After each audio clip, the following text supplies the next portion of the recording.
ZilckSound.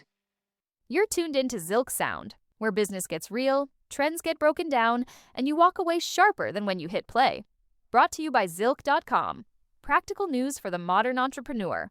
Now, here's your host, Rob Henley. Hello everyone, I'm Rob Henley and this is ZilckSound. This is our 13th episode. Tonight we talk about hustle culture. However, this isn't a defense of the 5 a.m. alarm. It isn't another eulogy for hustlers either. Those takes are everywhere now and they're just as loud as the thing they're burying. For me, here's what hustle culture is. The most successful marketing campaign of the last decade. And you didn't escape it. I think we outgrew it. Let me start with something uncomfortable. Every hustle culture is dead video, every I quit the grind essay, every burnout coach selling you a slower life. They're running the same funnel as the gurus they're renouncing. Same promise, same urgency, same before and after. The only thing that changed is the product. The 5 a.m. club sold you the morning. The anti-hustle movement sells you the evening. Someone's still charging for the alarm clock. Here's what most of these pieces miss and why they keep selling to the same person. If you're like me, you bought it all. I mean, all of it. The cold plunge, the greens powder that tasted like a lawn, the journal with the layout that promised to turn my chaos into a system. There was a point when I had a morning routine longer than most people's work days for real. I have a good example for you. Take the course I bought a long time ago, 6 figures in 90 days.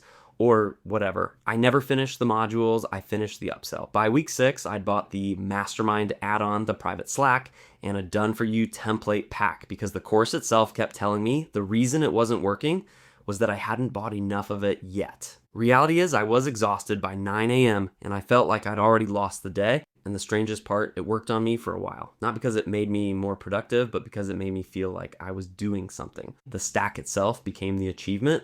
However, that's not a work ethic, folks. That's just a purchase. It's like hustle culture never sold work.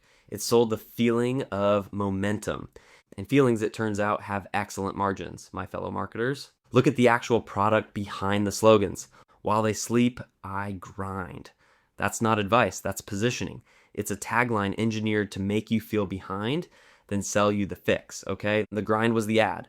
And the course, the app, the supplement, that was the product. And now think about the funnel. A 6 figures in 90 days course doesn't make money when it works. It makes money when it almost works, when you buy the $97 tier, fall short, and buy the $997 tier because now you're invested. The churn isn't a bug. The churn is the business model. And this is where the anti-hustle crowd is just as guilty. I know a woman who spent close to $20,000 on slow living retreats in a single year.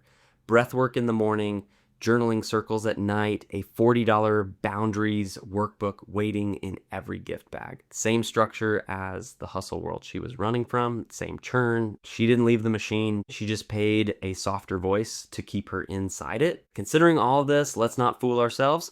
Hustle culture was never about working hard. It was a brand, and brands rarely fail. They get repositioned. But you can't go through life feeling like you wasted years believing a lie, carrying the weight of feeling stupid for buying the supplement and the journal and the alarm clock or whatever gimmick. That shame is the real product. It's what keeps you scrolling and clicking. Then what's the solution? The fix starts now. You stop treating your past self as the customer you got conned into being. You stop being sellable. You didn't get tricked because you were weak. You got sold to because you cared. Those are different things. Thankfully, I don't have morning routine recommendations or an affiliate link call to action custom made for you. I'm not doing that, I run on black coffee, excitement, and willpower. And if you do as well, awesome.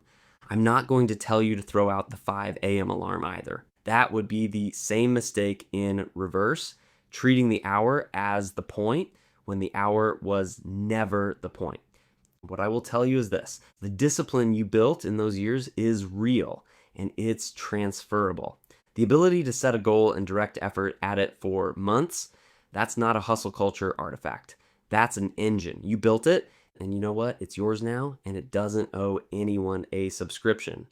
Outgrowing the brand doesn't mean abandoning the work ethic. It means you finally get to choose what the engine is for. It could be a business that matters to you, a project, a craft, a life that isn't measured in output.